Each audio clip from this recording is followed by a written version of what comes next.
Assalamualaikum warahmatullahi wabarakatuh. Para pecinta Suyanto dan Aidi, dimanapun Anda berada. Kita berjumpa lagi di channel berbagi pengalaman, berbagi ilmu pengetahuan, yang paling penting channel untuk belajar sepanjang hayat. Pada episode yang lalu, kita sudah sampai kepada memahami definisi bahasa. Ada yang masih ingat apa itu bahasa? Apakah bahasa ada gunanya?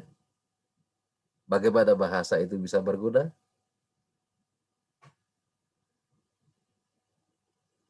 Apa saja kegiatan ketika orang berbahasa? Ya, secara singkat kita akan lanjutkan materi 1, konsep pragmatik bahasa.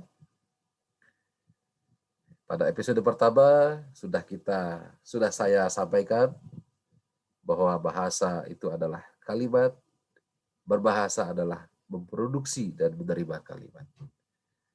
Jadi ketika orang berkomunikasi, maka ada dua kegiatan utama, yaitu memproduksi dan menerima. Apa yang diproduksi?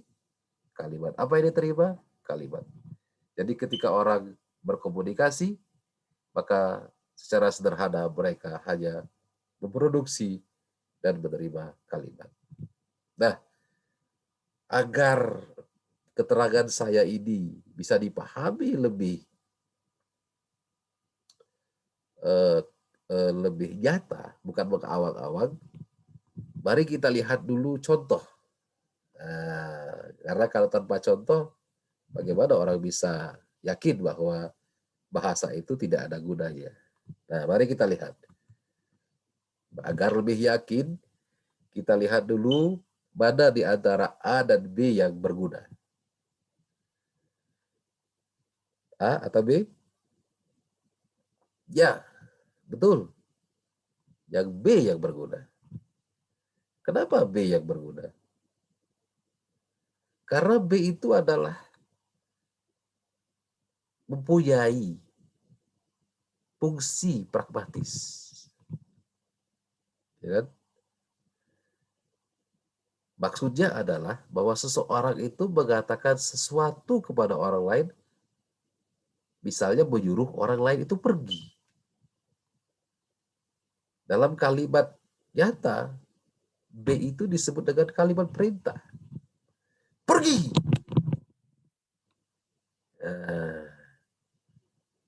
Pergi! Jadi dia menyuruh orang lain untuk pergi. Sementara A itu tidak ada gunanya. Kenapa tidak ada gunanya? Karena yang A itu hanya konsep saja. Pergi. Bagaimana Anda mendefinisikan pergi? Atau bagaimana konsep pergi? Pergi adalah suatu keadaan atau peristiwa di mana seseorang atau sesuatu pindah dari satu tempat ke tempat yang lain. Itu konsep pergi. Kan gak ada gunanya itu. Untuk apa itu? Pernah nggak kita ingin menyuruh orang lain pergi, lalu kita mengatakan begini, Bapak, Ibu, pergi adalah suatu keadaan di mana peristiwa seseorang pindah dari satu tempat ke tempat yang lain. Kira-kira Bapak atau Ibu itu akan pergi atau enggak? Enggak pergi, ya kan? Enggak akan pergi. Mau cuma konsep. Tapi kalau kita katakan, Bapak, pergi. Kemungkinan dia akan sebelum pergi, wah ini orang gila. Ya. Tapi maksudnya bahwa dia menyuruh orang lain pergi itu jelas, perintah itu. Ya kan? Oleh karena itulah mengapa yang B itu menjadi ada gunanya, karena menunjukkan sesuatu komunikasi. Berikutnya, manakah di antara A dan B yang berguna? Ada betul. Yang berguna B lagi. Kenapa B itu berguna? Karena konsep komunikasinya ada pada B. Kalau orang tanya, katakanlah misalnya siapa ya, Edi misalnya. Ditanya orang, Edi, kamu tahu nggak si Anton kemana? Pergi. Nah, ya kan? Berarti apa? Si Edi mengatakan bahwa si Anton pergi. Ya kan? Atau si dia mana? Pergi. Oh, berarti dia menginformasikan sesuatu. Inilah dalam kalimat nyata kita sehari-hari disebut dengan kalimat berita. Menyampaikan informasi. Coba kalau kita sampaikan, tanyakan pada orang lain. Si Edi, kamu tahu nggak Anton kemana? Lalu si Edi menjawab, Anton itu berada dalam suatu keadaan berpindah dari satu tempat ke tempat yang lain. Kira-kira bagaimana tanggapan orang ini yang bertanya pada Edi? Edi jawabnya kayak gitu. Jadi mungkin dia jawab, wah ini orang gila. Ditanya kemana kok lalu menjawabnya dengan konsep. Nggak tepat. Ya kan? Nggak tepat. Oleh karena itulah maka dia mengatakan pergi. Kalau dia pergi, sudah dia tak paham itu ya. Dia paham bahwa pergi si Anton pergi. Tapi kalau Anton itu dalam keadaan berpindah dari satu tempat ke tempat yang lain. Wah, ini sudah mulai kacau ini mungkin orangnya. Oleh karena itulah mengapa yang A itu ya definisi, konsep, ya, arti, jadi nggak ada gunanya. Yang terakhir nih, manakah di antara A dan B yang berguna? Betul, yang B lagi. Ya kan? Kalau kita pelajari konsep komunikasinya ada di B lagi. Ya kan? A itu lagi-lagi hanya untuk ilmu pengetahuan saja. Misalkan, si X mana? Pergi. Ya. Lalu si bertanya lagi, pergi? Wah, tadi janjinya sama saya di sini kok sekarang pergi? Ya kan? Berarti dia sudah menunjukkan fungsi pragmatisnya. Ditanya orang, dijawab pergi. Menginformasikan kalau orang tersebut sudah pergi. Kalimat berita. Lalu dia bertanya lagi, pergi? Tadi janji sama saya di sini. Ya, dia bertanya, kan? Nanti dijawab lagi itu saja kan. Kan komunikasi itu ya produksi terima. Ya cuma itu. Nah, berarti kan sudah tahu bahwa bahasa itu konsep. Nah, kalau dia konsep, dia belum berguna. Ya, dia belum berguna. Dia baru praguna. Kapan dia berguna? Ketika konsep itu sudah mulai difungsikan ya dalam tujuan pragmatis dalam komunikasi. Ya, inilah yang kita maksud dengan kalimat. Jadi tiga model tadilah yang kita sebut dengan kalimat. Apa itu ciri kalimat? Dalam kode yang ditulis, kalimat itu harus dimulai dengan huruf besar dan harus diakhiri tanda baca. Kan tadi itu contohin tadi juga. Nah, B itu kan pergi diawali huruf besar, diakhiri tanda baca. Tanda bacanya apa saja? Hanya 3 ini tanda bacanya. Nah, pergi, tanda pentung itu, atau tanda seru, ya kan? Lalu B, pergi, tanda titik, lalu terakhir B lagi, tanda tanya. Jadi kalimat itu kalau dia dalam kode tertulis, ya cirinya diawali huruf besar, capital letter, dan diakhiri dengan tanda baca. 3 saja tanda bacanya. Tanda titik, tanda seru, tanda tanya. Koma, nggak bisa. Titik 2, nggak bisa. Titik koma, juga tidak bisa. Oke? Itulah ciri daripada kalimat. Nah, dengan demikian, sudah saya tunjukkan sedikit saja mengapa tadi saya sebutkan bahwa bahasa itu tidak ada gunanya. Sehingga para pecinta channel suyanto.id dimanapun Anda berada. Kalau kita ingin menggunakan kalimat, maka harus menguasai kalimat. Kalau ingin memproduksi kalimat, harus menguasai kalimat. Dilarang kepengen menerima kalimat kalau tidak tahu kalimat. Dengan kata lain, kalau kita ingin menggunakan bahasa Inggris, kita harus tahu kalimat bahasa Inggris. Kalau kita ingin memproduksi kalimat bahasa Inggris, kita harus menguasai kalimat yang akan kita produksi itu. Kalau kalimat yang akan kita produksi saja kita tidak tahu, bagaimana kita bisa berbahasa Inggris? Sehingga lagi-lagi pekerjaan kita nanti akan berada di seputar kawasan kalimat. Ya, seputar kawasan kalimat. Contohnya sudah ada 3 tadi, ya, kalimat perintah, kalimat tanya, dan kalimat seru, ya, untuk menyeru. Nah, inilah definisi kalimat sederhana yang sudah kita selesaikan. Berarti dari episode pertama, ya, akan kita tuntaskan konsep pragmatik bahasa. Mengapa bahasa itu perlu kita pelajari? Bukan bahasanya, tetapi penentu keberadaan produksi dan penerima. Apa itu?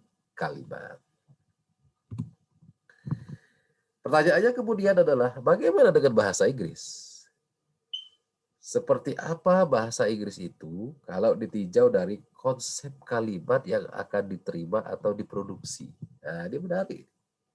Apa yang harus kita pahami agar kita bisa menerima dan memproduksi kalimat dalam bahasa Inggris?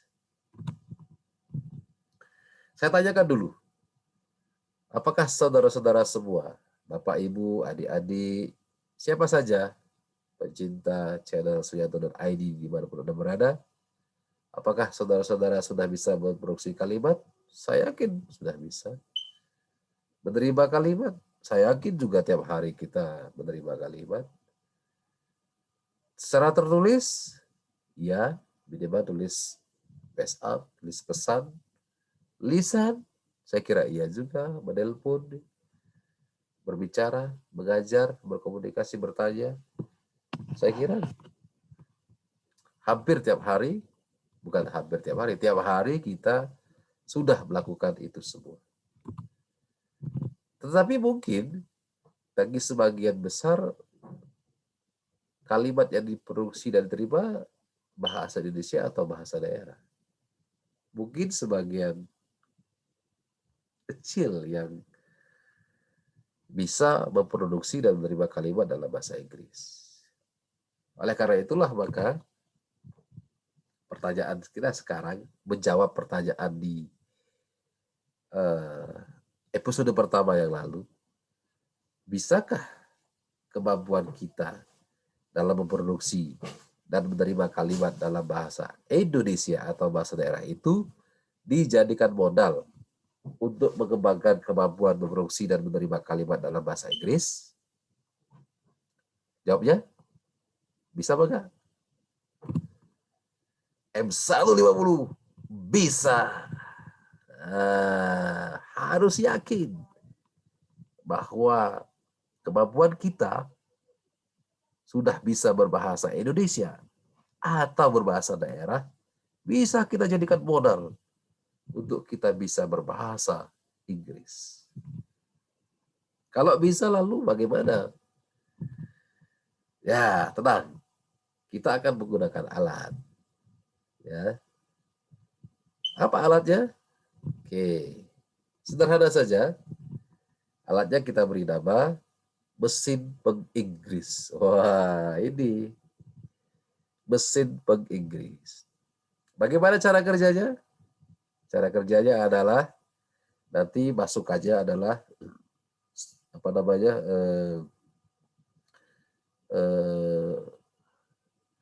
masuk aja ya apa namanya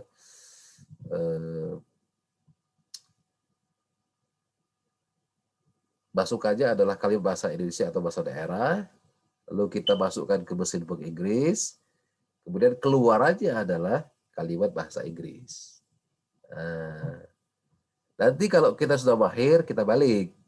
Nanti masuk aja kalimat bahasa Inggris, kita masukkan ke mesin penginggris, lalu keluarannya adalah kalimat bahasa Indonesia atau bahasa daerah.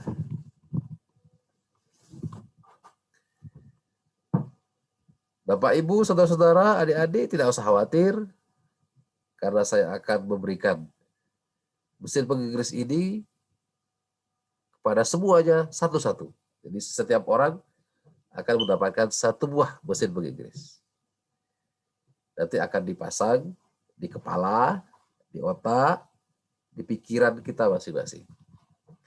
Sampai menghidupkan dan mengindrain mesinnya. Oke? Siap? Akan saya transfer mesin penginggris itu kepada semuanya. Siap? 1, 2, 3. Yes! Mesin penginggris sudah terkirim. Silahkan dicek di kepala, di pikiran, dan di otak masing-masing. Bapak, Ibu, saudara-saudara, adik-adik semuanya, mesin penginggris itu sebetulnya sudah ada. Jadi sejak kita lahir, Allah Subhanahu wa Ta'ala yang Maha Pencipta itu sudah memberikan alat pemerolehan bahasa kepada setiap orang. Oleh karena itulah maka kita sebetulnya harus bersyukur. Kita dikaruniai mesin bahasa itu. Nah, sebagai wujud rasa syukur kita atas anugerah yang tak terhingga ini, maka kita akan menggunakannya untuk mengembangkan kemampuan berbahasa kita. Jadi kalau kita sudah bisa berbahasa Indonesia, berbahasa daerah, akan kita lanjutkan dengan bisa berbahasa Inggris. Ingat, ya, sebagai bentuk kesyukuran. Nah, jadi bentuk syukur kita bahwa kita dikaruniai mesin bahasa yang luar biasa itu, kita akan gunakan untuk meningkatkan kapasitas kemampuan berbahasa kita. Dari 2 minimal akan kita tingkatkan menjadi 3 bahasa, yaitu bahasa Inggris. Oke. Nanti mesinnya akan hidupkan sama-sama. Ya kan? Secara bareng-bareng kita hidupkan, lalu kita indrayan. Indrayan itu maksudnya uji coba, ya, adaptasi. Apakah mesinnya hidup atau enggak. Nah, kalau ini tidak bisa bareng-bareng, karena kapasitas mesin tiap orang itu berbeda-beda.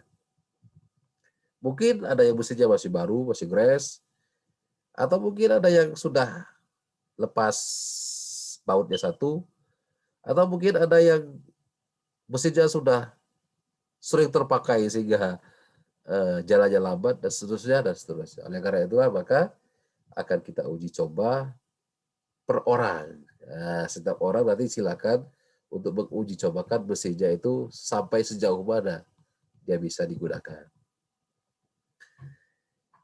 Kehidupannya lancar atau tidak, ya nanti akan diserahkan kepada yang punya mesin, yaitu bapak-bapak, ibu-ibu, saudara-saudara, adik-adik sekalian. Ya kan? Nanti akan kita install mesinnya itu. Ya kan? Tidak usah khawatir. Spare part-nya akan kita installkan ke dalam mesin bahasa yang ada di kepala, di pikiran, di otak kita masing-masing.